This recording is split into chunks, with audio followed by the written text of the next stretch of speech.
A mansão, que guardava um segredo. O portão enferrujado rangeu como um lamento. 150 anos de história respiravam naquelas paredes de pedra, cobertas de era e abandono. Eu estava ali, chaves na mão, coração batendo forte, diante da minha conquista impossível.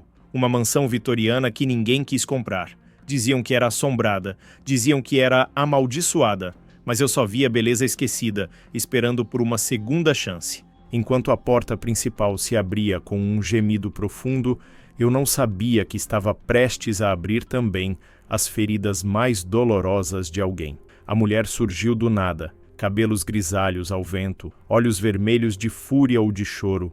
Impossível saber. Ela gritou atravessando o jardim em ruínas, os passos firmes demais para uma senhora de quase 70 anos.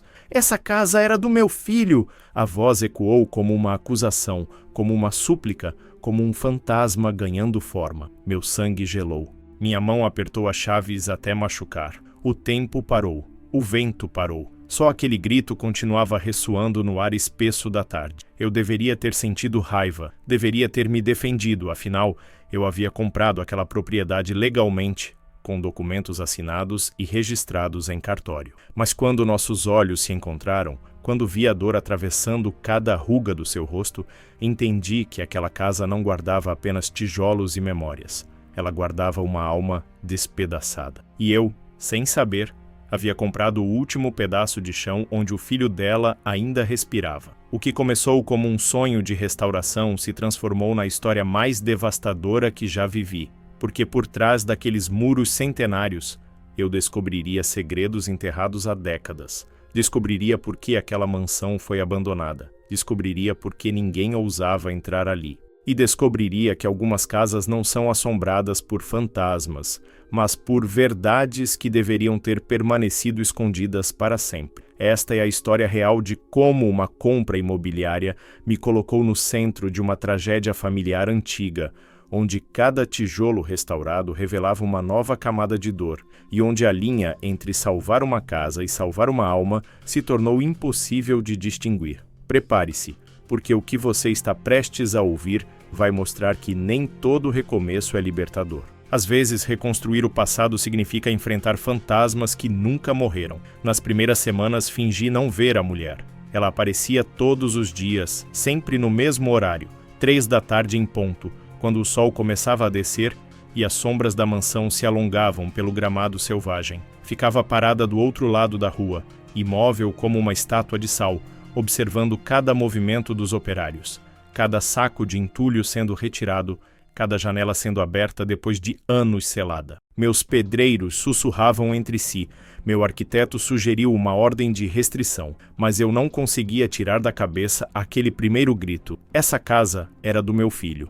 Havia verdade demais naquela dor para ser ignorada. Foi no 10º dia que ela atravessou a rua. Eu estava sozinho medindo as paredes da biblioteca que planejava reconstruir quando escutei os passos no corredor. Meu corpo todo se arrepiou. A mansão era enorme, cheia de cantos escuros e portas que rangiam sozinhas. Por um segundo, acreditei nas histórias de assombração, mas quando me virei, ela estava ali, real e frágil, segurando uma fotografia antiga contra o peito. "Posso entrar?"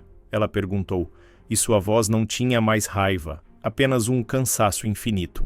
O tipo de exaustão que vem de carregar um peso por tempo demais. Nos sentamos nos degraus da escadaria principal, cobertos de poeira e teias de aranha. Ela me contou que seu nome era Helena e que 40 anos atrás, aquela mansão pertencia à família do marido dela. O filho deles, Eduardo, havia crescido correndo por aqueles corredores, escondendo-se atrás das cortinas de veludo, inventando universos nos quartos enormes e vazios. Ele amava aquela casa mais do que qualquer outra coisa no mundo. Mas então veio a tragédia, um acidente. As palavras de Helena se quebraram como vidro quando ela chegou nessa parte da história, e eu percebi que algumas feridas nunca cicatrizam, apenas fingem estar fechadas. Eduardo tinha 23 anos quando caiu da torre norte da mansão. Helena segurou a fotografia com tanta força que seus dedos ficaram brancos. "Ele estava consertando as telhas", ela sussurrou, e cada palavra parecia arrancada das profundezas do peito. Disse que não podia deixar a casa desmoronar. Disse que esta mansão era parte da alma da nossa família. A queda foi silenciosa. Ninguém viu. Quando o encontraram, horas depois, o sol já tinha se posto e o sangue dele já tinha manchado as pedras do pátio. Helena nunca mais entrou na mansão. O marido vendeu tudo e fugiu da dor. Mas ela ficou. Comprou a casa ao lado do condomínio só para poder ver aqueles muros todos os dias. Uma penitência autoimposta por não ter estado lá quando o filho precisou. A fotografia que ela segurava mostrava um jovem sorridente, de olhos claros e cabelo bagunçado, sentado justamente nos degraus onde estávamos. Ele olhava para a câmera com aquela arrogância suave da juventude, como quem acredita que o futuro é infinito. Olhei para Helena, depois para a foto, depois para os degraus sob nossos pés. E entendi. Aquela mansão não era apenas uma propriedade, era um túmulo sem corpo. Era o último lugar onde Eduardo havia sido feliz. E eu, sem querer, havia profanado aquele santuário particular de uma mãe que nunca conseguiu enterrar seu filho. Poderia ter pedido para ela sair, poderia ter seguido o conselho do meu advogado e mantido distância, mas algo dentro de mim quebrou naquele momento. Talvez fosse o jeito como ela tocava as paredes com reverência. Talvez fosse reconhecer que eu não estava apenas restaurando uma mansão, estava mexendo nas cinzas de uma vida inteira de luto não resolvido. Fiz uma proposta que mudaria tudo. Me ajude a restaurar. Me conte as histórias dele. Vamos trazer esta casa de volta à vida da forma que seu filho gostaria. Helena me olhou como se eu tivesse acabado de oferecer ar para alguém se afogando há 40 anos. O que começou como uma reforma se transformou em uma arqueologia emocional. Helena aparecia todas as manhãs com cadernos antigos, plantas originais da mansão, fotografias amareladas pelo tempo. Ela me mostrava onde ficava o quarto de Eduardo, com a janela voltada para o nascente porque ele adorava acordar com o sol. Me contava que a biblioteca era o lugar favorito dele, onde passava tardes inteiras lendo sobre arquitetura e sonhando em restaurar mansões históricas pelo país inteiro. Cada ambiente da casa ganhava uma alma, uma história, uma razão para ser preservado exatamente daquela forma, mas quanto mais fundo cavávamos no passado, mais segredos emergiam das paredes. Foi no porão que encontramos a primeira pista de que a história não era tão simples quanto Helena imaginava. Entre caixas empoeiradas e móveis cobertos por lençóis fantasmagóricos, descobri um diário. Tinha o nome de Eduardo gravado na capa de couro gasto. Minha primeira reação foi levar direto para Helena, mas algo me fez abrir na primeira página. E o que li ali fez meu estômago revirar. Hoje descobri o segredo desta casa. Não sei se consigo viver com isso. Não sei se mamãe vai me perdoar pelo que preciso fazer. As anotações se tornavam mais desesperadas a cada página. Eduardo havia descoberto algo durante suas explorações pela mansão. Algo escondido nas fundações, nos espaços entre as paredes, nos documentos antigos guardados em cofres secretos. Ele falava em injustiça histórica, em vidas roubadas, em sangue nas pedras de fundação. Quanto mais eu lia, mais ficava claro que aquela queda da Torre Norte não tinha sido acidente. Eduardo estava carregando um peso grande demais para os ombros de um jovem de 23 anos, e a casa, esta casa centenária e majestosa, guardava crimes que alguém não queria revelados. Levei 3 dias para decidir se contaria ou não para Helena. 3 noites sem dormir, relendo cada página daquele diário, tentando entender o que exatamente Eduardo havia descoberto. Ele mencionava nomes que eu não reconhecia, datas que pareciam cifradas, localizações dentro da mansão que não faziam sentido com as plantas originais, até que uma anotação me fez parar de respirar. A Torre Norte não foi construída para observar a paisagem, foi construída para esconder o que não deveria ser visto. Vou subir lá amanhã. Se eu estiver certo, a história desta família precisa ser reescrita. Se eu estiver errado, pelo menos morrerei sabendo que tentei fazer o certo. Helena percebeu minha mudança.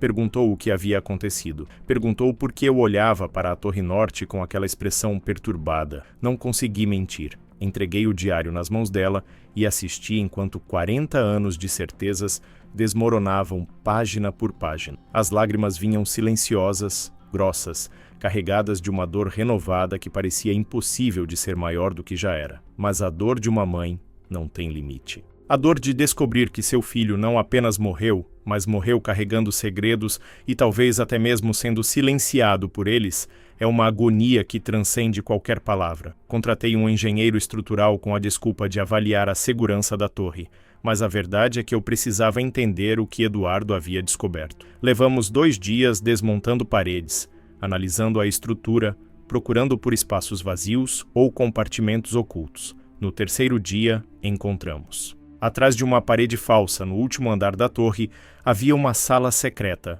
pequena, sem janelas, com o ar viciado de décadas de clausura. E dentro dela, documentos. Centenas de documentos. Contratos de compra e venda de pessoas escravizadas. Registros de maus-tratos. Cartas detalhando os horrores cometidos pelos primeiros donos da mansão durante o século XIX. A verdade caiu sobre nós como uma avalanche moral. Aquela casa majestosa, com seus vitrais importados e jardins elaborados, havia sido construída com dinheiro manchado de sangue. Os donos originais não eram apenas comerciantes respeitáveis, eram traficantes cruéis que haviam enriquecido através do sofrimento inimaginável de centenas de almas. E a família de Helena, que havia comprado a propriedade no início do século XX, nunca soube dessa história maldita. Ou pelo menos foi isso que todos acreditaram, até Eduardo começar a cavar fundo demais e descobrir que alguns ancestrais sabiam sim, e tinham escolhido o silêncio conveniente do esquecimento. Helena entrou naquela sala secreta e desabou, não em lágrimas, mas em um silêncio tão profundo que parecia sugar o ar ao redor. Ela segurou os documentos com mãos trêmulas, lendo nome após nome, idade após idade, preços pagos por vidas humanas como se fossem gado. Ele queria contar tudo. Ela sussurrou finalmente. Eduardo queria expor essa história. Queria que a mansão se tornasse um memorial. Queria que o mundo soubesse. E então veio a pergunta que me assombra até hoje. Será que alguém o impediu? Será que meu filho não caiu?